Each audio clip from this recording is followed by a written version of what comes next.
اللہ تعالیٰ کر سکتا ہے، کوئی اس کے لیے مشکل نہیں. هو علی کل شیء قدیر، اسے ہر شے کی قدرت حاصل ہے.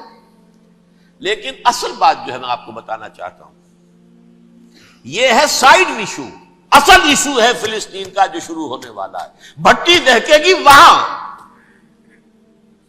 ظاہر بات ہے کہ اگر کوئی بہت بڑا اقدام ہو جاتا ہے فلسطینیوں کے خلاف، اور اگر واقعتاً مسجد اقصی اور قبۃ الصخرہ گرا دیے جاتے ہیں، جو طوفان اٹھے گا عالم عرب میں، یہ حسنی مبارک ہو یا شاہ خالد ہو یا کوئی اور ہو، یہ نہیں روک سکتے اس طوفان کو. نوجوان خون اٹھے گا، غیرت اور جو بھی حمیت ہے. مسلمان ان پڑھ سے ان پڑھ اور بالکل بے دین، وہ بھی مسجد کی حرمت پر کٹ مرنے کو تیار ہو جاتا ہے. مسجد تو بنا دی شب بھر میں ایمان کی حرارت والوں نے، من اپنا پرانا پاپی ہے، برسوں میں نماز ہی بن نہ سکا. وہ چاہے کانپور کی مسجد سے مسلمانوں نے جانے دی ہے، چاہے وہ شہید گنج کی مسجد تھی مسلمانوں نے جانے دی ہے، چاہے نماز نہ پڑھتے ہو.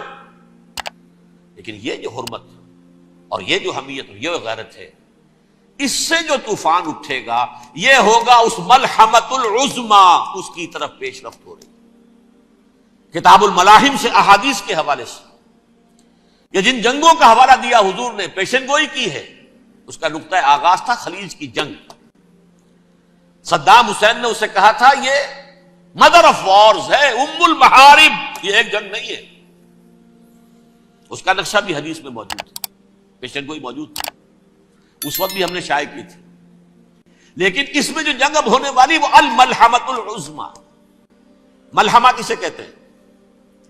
لحم گوشت کو کہتے ہیں، اور قصائی کی دکان کو عربی میں ملحم کہتے ہیں، جہاں گوشت کے ٹکڑے کیے جاتے ہیں.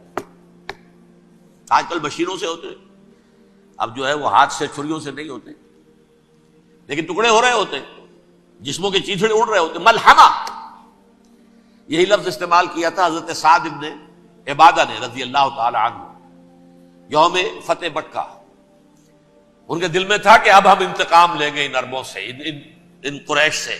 الیوم یوم الملحمہ، الیوم یوم الملحمہ، یہ کہتے ہوئے جا رہے تھے. ایک خاص کیفیت، آج ہے گوشت کے ٹکڑے اڑانے کا دن.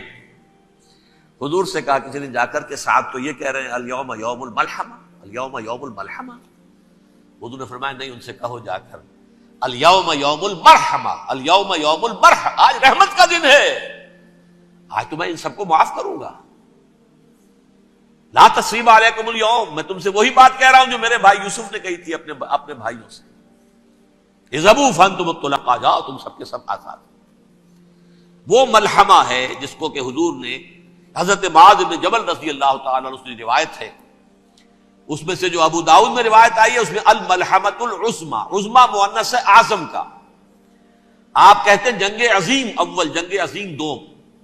عظیم کا باپ ہو گیا اعظم، سب سے بڑا، اور اس کا مؤنث ہے سب سے بڑی، عظما.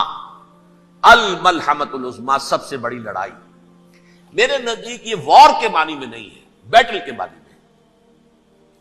انگریزی میں یہ دو لفظ علیحدہ ہیں، وار، بیٹل.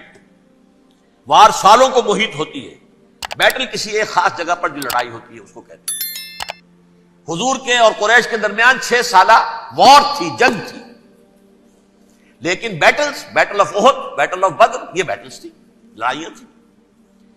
تو عظیم ترین جنگ شاید اس اعتبار سے نہ ہو جیسے کہ ورلڈ وار 1 اور ورلڈ وار 2، یعنی اس کی وسعت کا اتنا معاملہ نہیں اور طوالت کا نہیں. لیکن جو لڑائی جو ہے بیٹل ہونی ہے، جس کو کہ یہ لوگ، یا چونکہ میں نے کہا تھا شروع میں کہ سرما ہے میری آنکھ کا خاک حجاز و حول قدس.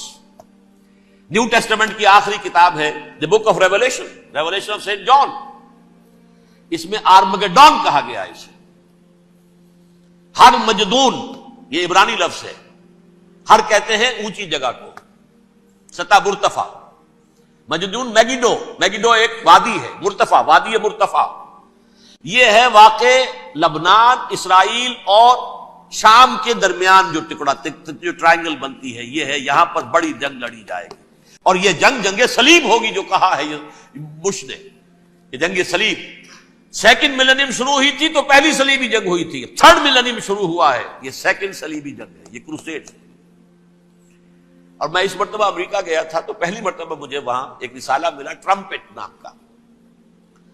یہ امریکہ کے جو بہت ایکسٹریمسٹ قسم کے پروٹیسٹنٹس ہیں، یہ ان کا رسالہ ہے، اور ان کے بارے میں اب کہا جا رہا ہے وہ کرسچین زائنسٹ ہیں. آپ شاید پہلی مرتبہ یہ لفظ سن رہے ہو. زائنسٹ تو ہم سمجھتے ہیں یہودیوں کو، کرسچین زائنسٹ وہ ہیں جو ہیں تو عیسائی پروٹیسٹنٹس ہیں، لیکن اسرائیل کے وہ حمایتی یہودیوں سے بڑھ کر ہیں. یہ میری کسی پہلی تقریر میں شاید بہت سے حضرات کو یاد آ جائے، میں نے کہا تھا 4 سال پہلے ہمارا تنظیم اسلامی کا ایک کنونشن ہوا تھا ہوسٹن میں، امریکہ کا جنوبی علاقے کا شہر ہے.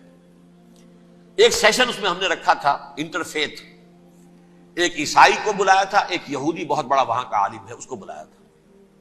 اس یہودی عالم نے ڈاکٹر وشوگراٹ، جو وہاں کی یونیورسٹی میں پروفیسر ایمیریٹس ہے، اس نے کہا تھا کہ یہ اسرائیل کی تو سپورٹ کر رہے ہیں عیسائی، ہم تو نہیں کر رہے.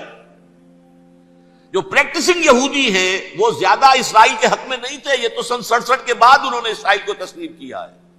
وہ تو منتظر تھے کہ ہمارا مسیحا آئے گا تو اس کی قیادت میں جنگ کریں گے، جیسے شیعہ منتظر تھے کہ مہدی موعود آئیں گے تو پھر ہم کچھ کریں گے. وہ امام خمینی نے کہا بھائی جب وہ آئیں گے آ جائیں گے، لیکن ہم کچھ راستہ کے لیے.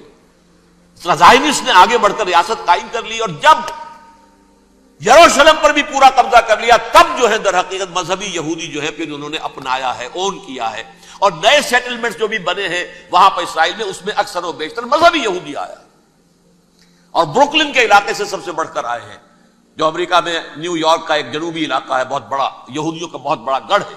نیو یارک کو جیو یارک بھی کہا جاتا ہے، وہ تو اصل میں مرکز جو ہے وہ تو یہودیوں کا ہے.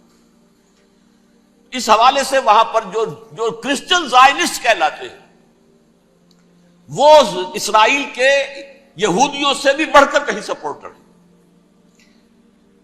بہرحال اس دوسری صلیبی جنگ کا معاملہ جو میں کہہ رہا تھا، ٹرمپٹ نامی رسالہ، اس کا ایک مضمون ہے دی لاسٹ کروسیڈ. اب یہ آخری کروسیڈ ہے جو شروع ہونے والا ہے. میں تو حیران ہوں کس قدر کھل کے وہ باتیں کرتے ہیں.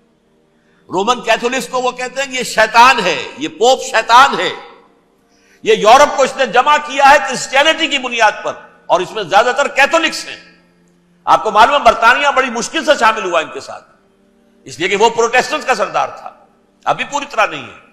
یورپ جو ہے وہ رومن امپائر دوبارہ یہ کھڑی کر رہا ہے، اور در حقیقت یہ جو ہے یہودیوں سے بھی چھیننا چاہتے ہیں اسرائیل کو اور فلسطین کو، اور مسلمانوں سے بھی، اور یہ وہی کروسیڈ جو تھے اربن ثانی کے اس کی تیاری کر رہے ہیں تاکہ وہاں پر عیسائی حکومت قائم ہو جائے، کیتھولکس کی، پوپ کی حکومت قائم ہو جائے، جیسے ایسٹ تیمور میں کر دی ہے. ایسٹ تیمور میں کون سی حکومت بنی ہے؟ Roman Catholic. رومن کیتھولک اسرائیل میں بنے تاکہ یہ سارے مقامات مقدسہ جہاں اسرائیل پیدا ہوئے، بیت حضرت مسیح پیدا ہوئے، بیت الحم کہاں ہے؟ وہی ہے کہ نہیں؟ جہاں سے ریزریکشن ہوا ان کے خیال میں وہ کہاں ہے؟ وہیں پر ہے کہ نہیں؟ بڑے بڑے گرجے ان کے وہی ہیں. تو اس اعتبار سے ان کا کہنا یہ ہے یہ لاسٹ کروسیڈ کی تیاری ہو رہی ہے، یہ کیفور. اور ان کا کہنا یہ ہے کہ یہ پوری طاقت نیٹو کی جو ہے، یہ پہلے جرمنی سے لائی گئی بوسنیا، انہوں نے خود وہاں جنگ کروائی، انہوں نے خود وہاں پر ایتھنک کلینسنگ کروائی، پھر خود مصالحت کے لیے آ گئے، پھر کوسوو میں انہوں نے خود آگ بھڑکائی. یہ میں نہیں کہہ رہا، یہ وہ ٹرمپٹ رسالہ امریکہ سے چھپنے والا پروٹیسٹنٹس کا رسالہ ہے جو یہ کہہ رہا ہے. پھر انہوں نے کوسوو کے اندر کروایا، اور پھر وہ وہاں پر پیس فورس کی حیثیت سے آ گئے. اب وہ میسیڈونیا میں کروا رہے ہیں اور وہاں داخل ہو گئے ہیں. اگلا قدم ان کا سائپرس ہوگا، سائپرس میں ترکوں کو اور وہ گریکس کو لڑائیں گے اور وہاں آ جائیں گے، وہاں سے ایک چھلانگ لگائیں گے اور یہ فلسطین میں پہنچیں گے، اور یہ وہاں پر ایک رومن امپائر، اپنی پرانی رومن امپائر کی طرح کی رومن کیتھولک ریاست قائم کرنا چاہتے ہیں.